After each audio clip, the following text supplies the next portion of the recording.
माननीय लोकसभा अध्यक्ष जी बार बार यह अपील भी करते हैं कि भाई आप बेल में हो, आप अपने सीट पर जाओ और जितना देर आप चाहते हो सदन में बहस बहस के लिए सरकार तैयार है।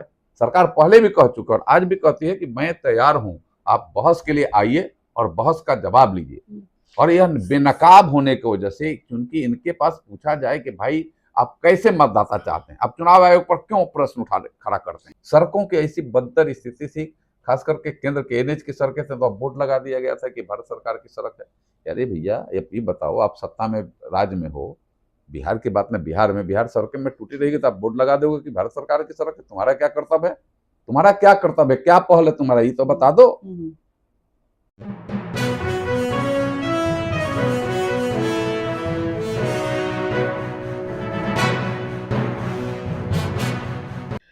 नमस्कार, मैं अनीता चौधरी। संसद का ये मॉनसून सत्र चल रहा है। हालांकि इसमें चर्चाएं बहुत होनी थी, जनता के लिए फैसले भी लिए जाने थे, लेकिन कहीं ना कहीं ये सत्र भी विपक्ष के हंगामों की भेंट चढ़ रहा है। मुद्दे कई उछाले जा रहे हैं, जिसमें बिहार इलेक्शन सर्वे का मुद्दा भी अहम बना हुआ है। विपक्ष उस पर चर्चा चाहती है। सरकार ने भी कहा है कि हम हर बात पे, हर मुद्दों पे चर्चा के लिए तैयार हैं, लेकिन चर्चा नहीं हो पा रही है क्योंकि हंगामे चल रहे हैं। हमारे साथ बात करने के लिए बिहार से बीजेपी सांसद जनार्दन सिग्रीवाल जी हैं। सर, बहुत बहुत स्वागत है आपका। आपका भी स्वागत है। ये जो हंगामा चल रहा है एसआईआर को लेकर के, चाहे वो आरजेडी हो, चाहे वो कांग्रेस हो या इंडिया ब्लॉक की कोई भी पार्टी हो, बहुत बिफरी पड़ी हुई है कि बीजेपी इस तरह से का काम कर रही है। इलेक्शन से पहले वोट चोर है बीजेपी। ये चोर के दाढ़ी में तिल का चोर कौन है, यह तो पूरा आज हमें लगता है कि पूरा देश जान रहा है। और बिहार में जहां इलेक्शन कमीशन ने मतदाता पुनरीक्षण कर रहा है, तो क्या इलेक्शन कमीशन को यह हक नहीं है कि मतदाता का पुनरीक्षण करे?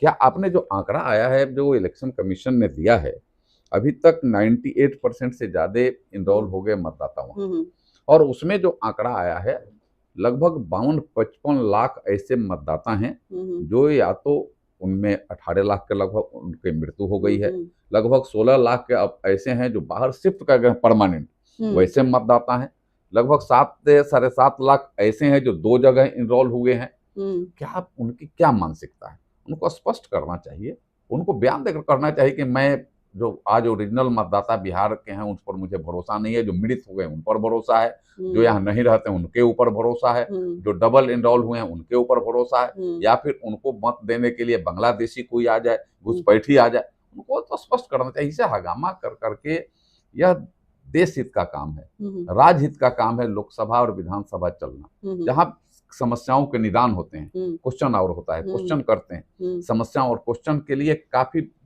पहले से लोग माननीय सदस्य जो हैं, चाहे लोकसभा के हों और चाहे वह राज्यसभा के हों, चाहे विधानसभा और विधान परिषद के हों, उसकी तैयारियां करते हैं, क्वेश्चन डालते हैं कि क्वेश्चन आएगा तो हम सरकार से जवाब करेंगे और उससे समस्या का निदान हम पाएंगे। लेकिन यह नहीं होने दे रहे हैं, उससे कोई मतलब नहीं है। माननीय लोकसभा अध्यक्ष जी बार बार यह अपील भी करते हैं कि भाई आप बेल में हो, आप अपने सीट पर जाओ और जितना देर आप चाहते हो सदन में बहस के लिए सरकार तैयार है। सरकार पहले भी कह चुकी है और आज भी कहती है कि मैं तैयार हूं, आप बहस के लिए आइए और बहस का जवाब लीजिए। और यह बेनकाब होने की वजह से, क्योंकि इनके पास पूछा जाए कि भाई आप कैसे मतदाता चाहते हैं, आप चुनाव आयोग पर क्यों प्रश्न खड़ा करते हैं। सर, वही बात पूछ रही हूँ कि आप बोल रहे हैं कि चुनाव आयोग जो है अपना काम कर रही है। ये जो इलेक्शन का सर्वे है, वोटर सर्वे जो है, ये एक सतत प्रक्रिया है जो इलेक्शन कमीशन जो है वो चुनाव से पहले करती है। लेकिन वो बोल रहे हैं कि इलेक्शन कमीशन तो बीजेपी की बी टीम है, हमें वो जो है बीजेपी चुनाव चोर है। जैसे महाराष्ट्र में चुनाव की चोरी की और फर्जी वोटरों के दम पे वो जीत हासिल किए, वही काम बीजेपी बिहार में भी करने जा रही है। तो ऐसे में विपक्ष, आप बोल रहे हैं चर्चा के लिए हम तैयार हैं, लेकिन राहुल गांधी और प्रियंका गांधी बोल रहे हैं कि हमको तो सदन में बोलने ही नहीं दिया जाता है, तो हम बातें कैसे करें, चर्चा कैसे? सदन में रहेंगे, चर्चा करेंगे तब न बोलने की बात है। यह तो एक गलत आरोप है, मन गढ़ंत आरोप है। यह आरोप कहीं सिद्ध आरोप नहीं है। सभी सदस्य चाहते हैं कि उनकी चर्चा हो, उनके सारे क्वेश्चनों का जवाब हो। सरकार भी चाहती है, माननीय अध्यक्ष जी भी चाहते हैं।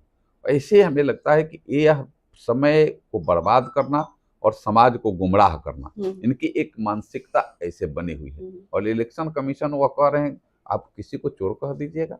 हमें लगता है, मैं फिर से दोहरा रहा हूँ कि मैंने चोर के दाढ़ी में तिनका की स्थिति इनकी है। विश्व में ऐसे करतूत कर रहे हैं कि आज पूरा देश तो देख रहा है कि क्या कर रहे हैं आप एक क्या इलेक्शन कमीशन को काम नहीं होने देना चाहते हैं? जिस चुनाव में कहीं आप जीत जाते हैं इलेक्शन कमीशन ठीक हो जाता है, और जहां हार जाते हैं वो इलेक्शन कमीशन खराब हो जाता है।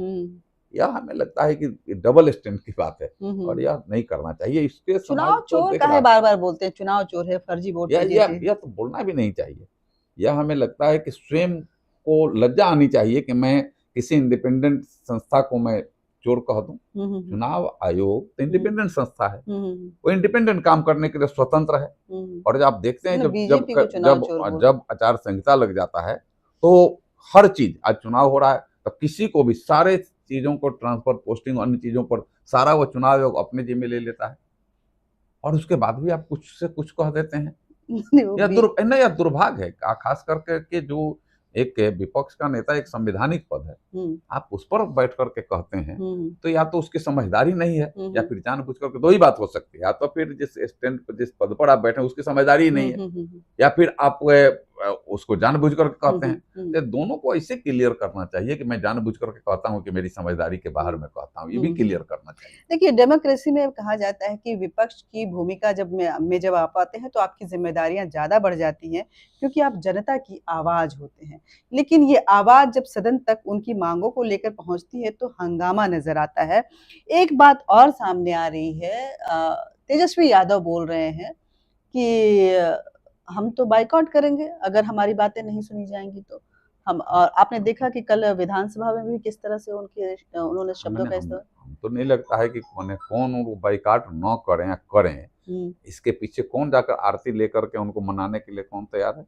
पहले ही वो समझ गए हैं कि मेरी स्थिति चुनाव में क्या होनी है, तो उसको हो सकता है कि पहले ही वो मानसिकता पहले ही हार मान करके चले जाएं।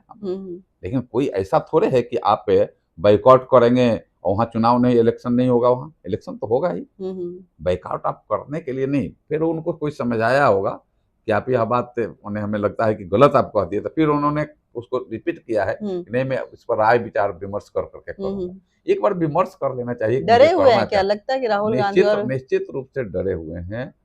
डर इतना माने सर पर नाच रहा है, डर इस तरीका से उनके सामने मर्रा रहा है कि अनाप शनाप बात प्रलाप करने का काम कर रहा है। अनाप शनाप प्रलाप पे जब आप करते हैं तो समाज के लोग भी, बिहार के लोग भी और देश के लोग भी उससे अवगत होते हैं और फिर उसके बाद निर्णय करते हैं कि आपके हाथ में कतई दूर दूर तक सत्ता नहीं जानी चाहिए। क्योंकि वह देखे हैं पहले के दिन को, उनके सामने जंगल राज को जब देखे हैं, मैं पहले फिर से रिपीट कर रहा हूँ, वह समय एक अलग इस टाइप के समय था। मैं उस समय एज ए एमएलए था, माने कोई सुरक्षित नहीं था, एमएलए के रूप में भी आप वहाँ सुरक्षित नहीं थे। हम लोगों को भी लगता था कि किस तरीका से इस समय को कैसे व्यतीत किया जाए, कैसे यह जंगल राज समाप्त होगा। लगता है भी नहीं समाप्त होगा। सड़कों की ऐसी बदतर स्थिति थी, खास करके केंद्र के एनएच की सड़कें थे तो अब बोर्ड लगा दिया गया था कि भारत सरकार की सड़क है। अरे भैया ये बताओ, आप सत्ता में राज्य में हो, बिहार की बात में बिहार सड़कें में टूटी रहेगी तो आप बोर्ड लगा दोगे कि भारत सरकार की सड़क है। तुम्हारा क्या कर्तव्य है, तुम्हारा क्या कर्तव्य है, क्या पहल है तुम्हारा, ये तो बता दो। आज राज्य की सरकार में चाहे जो भी बैठे उनकी जवाबदेही बनती है। अगर विकास की बात अगर करें तो पहले जो स्थिति थी बिहार के राजधानी पटना आने में, चाहे वो छपरा से हम लोग 3-4 घंटे लगते थे आने में, चाहे वो किशनगंज, पूर्णिया, अररिया चले जाइए तो पूरा एक दिन एक रात लगता था, तब हम पहुंचते थे। क्योंकि सड़क के में गड्ढा है कि गड्ढा में सड़क है, इसको हम तफरका नहीं कर सकते थे, हम इसको अलग से बाइफरकेट नहीं करते थे। ऐसा बदतर स्थिति बनी हुई थी। लेकिन आज चले जाइए, आज यह विकास का जीता जागता उदाहरण, एक सड़क की अगर बात लें तो बिहार के किसी कोने से पटना माने राज्य के मुख्यालय आने में 5 घंटा से ज्यादा नहीं लग रहे हैं। हम लोग छपरा तो 1-1.25 घंटा के अंदर आ जा रहे हैं, और किसी मुख्यालय से कहीं से, चाहे अररिया हो, पूर्णिया हो, किशनगंज, 5 घंटे में पटना। आप उन पे जंगल राज की आरोप लगा रहे हैं, वो बोल रहे हैं कि देखो अपराध का अड्डा बन चुका है नीतीश राज में, बिहार सुशासन का नहीं, ये कुशासन। आप उनको उनको हमें लगता है कि याद दिलाना पड़ेगा कि अपने बच्चे को उसके गार्जियन चौक पर स्कूल जाने के लिए गाड़ी का इंतजार करते थे कि वह स्कूल बस आए जिस पर बच्चे को चढ़ा दें। उसके पहले अपराधी छीन करके ले जाते थे, अपराधी उनके हाथ से छीन करके ले जाते थे, बसों से उतार लेते थे बच्चों को। ऐसा स्थिति बना हुआ था।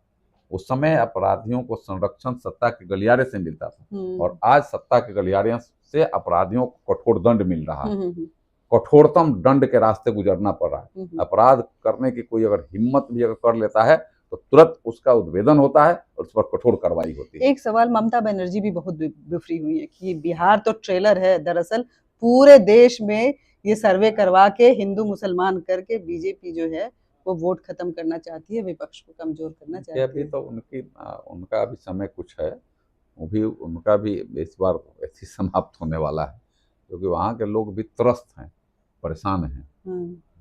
हिंदू मुस्लिम की बात नहीं है, यह बात देश की है। हिंदू मुस्लिम की बात तो वे करते हैं अपने वोट के लिए, और बीजेपी एनडीए देश की बात करती है और देश के सब लोगों की बात करती है, सब लोगों के लिए काम करती है। मैंने कहा कि आज अगर हम सबको अन्न दे रहे हैं तो उसमें हिंदू मुस्लिम है क्या? सबको हमने गैस दिया तो हिंदू मुस्लिम है क्या? आयुष्मान भारत का कार्ड दिया तो उसमें हिंदू मुस्लिम है क्या? हमने सबको दिया है। हमने सबको उज्ज्वला योजना के माध्यम से गैस देने, सबको किसान सम्मान निधि दे रहे हैं, सबको पेंशन में बिहार में वृद्धि हुआ तो हिंदू मुस्लिम के आधार पर हुआ क्या? कैसे आप हिंदू मुस्लिम की बात कर सकते हो भैया? कहीं तो बता दो कि इस आधार पर हुआ हो। काम हम सबके लिए करते हैं। हमारे और हमारे नेता का मूल मंत्र है, प्रधानमंत्री जी का, सबका साथ, सबका विकास, सबका विश्वास, सबका प्रयास। उन मूल मंत्र है उनके अंदर, यह भाव से हम काम करते हैं। हम सबके विकास के लिए काम करते हैं, हम सर्वांगीण विकास चाहते हैं। क्या लगता है बिहार में विपक्ष का शोरतंत्र जीतेगा, या जिसकी दावा कर रहे हैं आप कि बीजेपी का लोकतंत्र जीतेगा? बिहार में इस समय विपक्ष सफाया खत्म हो जाने वाला है, इसीलिए उनकी परेशानी बढ़ी है कि पूरा का पूरा हमारा जड़ सुर से सफाया है। और बिहार के लोगों ने मन बनाया है कि 2025 में 225 सीटें जीत करके फिर से नरेंद्र मोदी जी के दिशा निर्देशन पर चलने वाली सरकार बिहार में लाएंगे और फिर से नीतीश कुमार को मुख्यमंत्री बनाएंगे। बहुत बहुत शुक्रिया आपका। देखिए, मैं भी बिहार से हूँ और मुझे याद है कि लालू प्रसाद यादव, तब मैं बहुत छोटी थी, उन्होंने कहा था कि बिहार की सड़कों को, क्योंकि इन्होंने सड़कों का जिक्र किया और बिहार के विकास की बात करी, कि सड़कों को हम हेमा मालिनी के गाल की तरह बना देंगे। लेकिन जब मैं अपने गांव गई थी ससुराल की तरफ, तो गड्ढा में गांव, सड़क या सड़क में गड्ढा, इसको हमने बड़े करीब से महसूस किया था। सड़कें अच्छी हो गई हैं, विकास भी हो रहा है, लेकिन विपक्ष के अपने अपने दावे भी हैं। इन दावों के बीच में बिहार के इस चुनाव में बीजेपी कितना परचम लहराएगी और किस तरह से कमल खिलेगा, ये चुनाव बताएगा। जय हिंद। नमस्कार, धन्यवाद।